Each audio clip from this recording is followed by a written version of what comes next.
Planned Parenthood. The name itself sounds innocuous, even benevolent. But behind the facade of reproductive health lies a chilling and disturbing truth. A truth rooted in eugenics, racism, and the darkest impulses of the human heart. A truth that echoes the horrors of child sacrifice practiced in ancient times. From the blood-soaked altars of Moloch to the sterile clinics of today, the sacrifice of innocent life continues unabated. The methods may have changed, but the evil remains the same, lurking in shadows. In 2024, the policy differences between Trump and Kamala Harris are stark. Trump advocates for stricter abortion laws and defunding Planned Parenthood, reflecting a pro-life stance. Kamala Harris supports reproductive rights and funding for Planned Parenthood, reflecting a pro-choice stance. Support for either candidate reflects personal interests, whether generally negative or positive. The Old Testament is replete with stories of child sacrifice, a practice abhorrent to God. These tales serve as a grim reminder of the lengths to which humanity has gone in its pursuit of favor from false deities and misguided beliefs. From the Canaanites who burned their children alive to appease Baal, a god they believed demanded such horrific offerings, to the Israelites who strayed from God's path and embraced the worship of Moloch, a deity associated with the darkest of rituals. The Bible paints a stark picture of the consequences of such wickedness. These acts of child sacrifice were not only a betrayal of God's commandments, but also a profound moral failing that brought severe repercussions. "Thou shalt not let any of thy seed pass through the fire to Molech," God commanded Moses in Leviticus 18:21. This commandment was a clear directive to the Israelites to avoid the heinous practices of their neighbors. Yet time and again, humanity succumbs to the lure of darkness, sacrificing their own children on the altar of power, pleasure, or convenience. These sacrifices, whether literal or metaphorical, represent a profound loss of innocence and a departure from divine guidance. The story of Abraham and Isaac stands as a powerful reminder of God's mercy and his abhorrence of child sacrifice. When God tested Abraham's faith, he ultimately spared Isaac, demonstrating that he does not desire such offerings. Just as God intervened to save Isaac, so too must we stand against the modern-day sacrifice of children in the womb. This call to action is a reminder that every life is precious and that we must protect the most vulnerable among us, ensuring that the mistakes of the past are not repeated in our time. Margaret Sanger, the founder of Planned Parenthood, was a woman driven by a dangerous ideology. She believed in eugenics, the twisted notion that some races and classes are inherently superior to others. She saw birth control as a tool to weed out the unfit and create a society in her own image. Today, Planned Parenthood operates under the guise of women's health, but its true agenda remains unchanged. It is an organization built on a foundation of racism and elitism, and its primary mission is to eliminate the most vulnerable among us, the unborn. Millions of innocent lives have been extinguished within the walls of Planned Parenthood clinics, a chilling testament to the organization's true nature.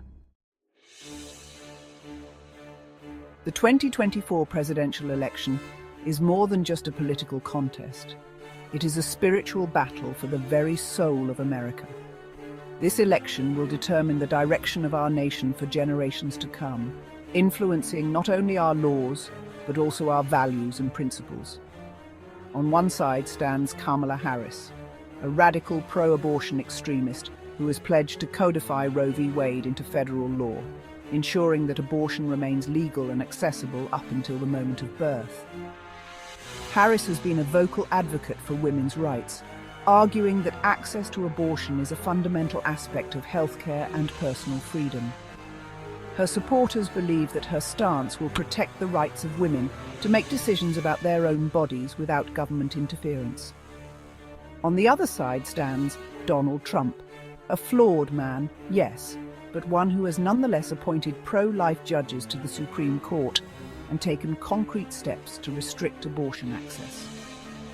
Trump's administration has been marked by efforts to defund Planned Parenthood and support for legislation that limits late-term abortions. His supporters argue that his actions have saved countless lives and that his re-election is crucial for continuing the fight against abortion. The choice is clear.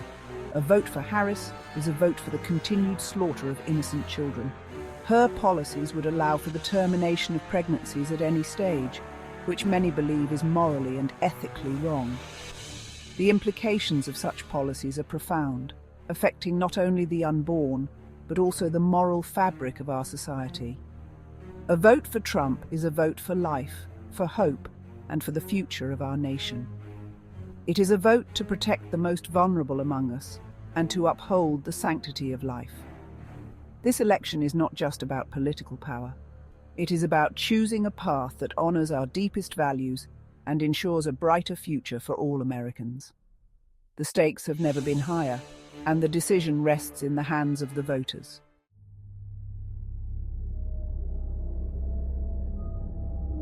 Section 5.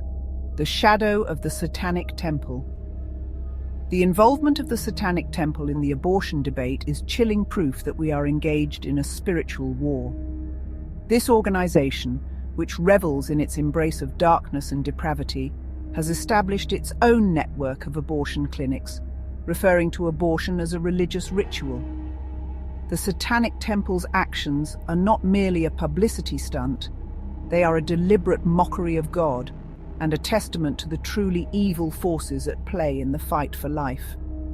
When we allow the killing of innocent children to be celebrated as a religious rite, we have truly entered into a dark and dangerous age. Section 6. A World Adrift, Moral Decay, and the New World Order. The abortion holocaust is just one symptom of a much larger disease, the moral decay of Western civilization. This decay is evident in the crumbling infrastructure of our cities, the rise in crime rates, and the increasing sense of hopelessness that pervades our society. We live in a time when good is called evil, and evil is called good, where the lines between right and wrong are blurred beyond recognition. People are more divided than ever, with conflicting ideologies tearing apart the very fabric of our communities. A time when truth is relative and morality is subjective. This moral ambiguity leaves many feeling lost and directionless, unsure of what to believe or who to trust. The once clear moral compass that guided our actions has become a mere shadow of its former self. This moral relativism is the driving force behind the New World Order, a shadowy agenda that seeks to reshape the world according to its own twisted vision. The architects of this new order operate in the shadows, pulling the strings of power from behind closed doors. A globalist agenda that seeks to undermine national sovereignty, destroy traditional values, and erase the cultural heritage that has defined us for generations. The symbols of our past are being torn down, replaced with a homogenized, soulless vision of the future, and enslave humanity under a tyrannical one-world government.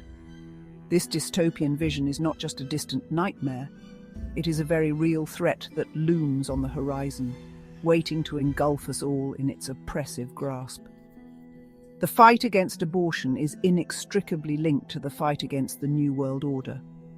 Both battles are rooted in a fundamental struggle for the sanctity of human life and the preservation of individual freedoms. Both are rooted in a disregard for human life and a desire for power and control. The forces behind these movements seek to dehumanize us, to reduce us to mere cogs in their grand machine, devoid of autonomy and dignity.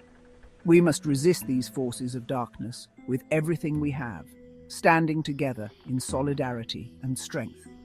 Our collective resolve is our greatest weapon against the encroaching tide of tyranny, or risk losing our freedoms, our values, and our very souls. The stakes have never been higher, and the time to act is now. We must reclaim our moral compass, restore our sense of purpose, and fight for a future where truth, justice, and human dignity prevail. Section 7. The Fight for Life, a Spiritual Imperative. The battle for the unborn is not a political issue, it is a spiritual imperative. We are called to be protectors of the vulnerable, defenders of the defenseless. We cannot stand idly by while millions of innocent lives are snuffed out in the name of choice or women's rights. Every human life is precious, created in the image of God. We must fight for the right to life with every fibre of our being, through prayer, through activism, and through our votes. The future of our nation, and indeed the world, depends on it. Section 8. Conclusion. Choosing life in a culture of death. We stand at a critical crossroads in history. The path we choose now will determine the fate of our nation and the future of humanity. Will we succumb to the forces of darkness that seek to normalize death and destroy the most vulnerable among us? Or will we choose life, embracing the sanctity of human life from conception to natural death? The choice is ours. Let us choose wisely. Let us choose life for the sake of all.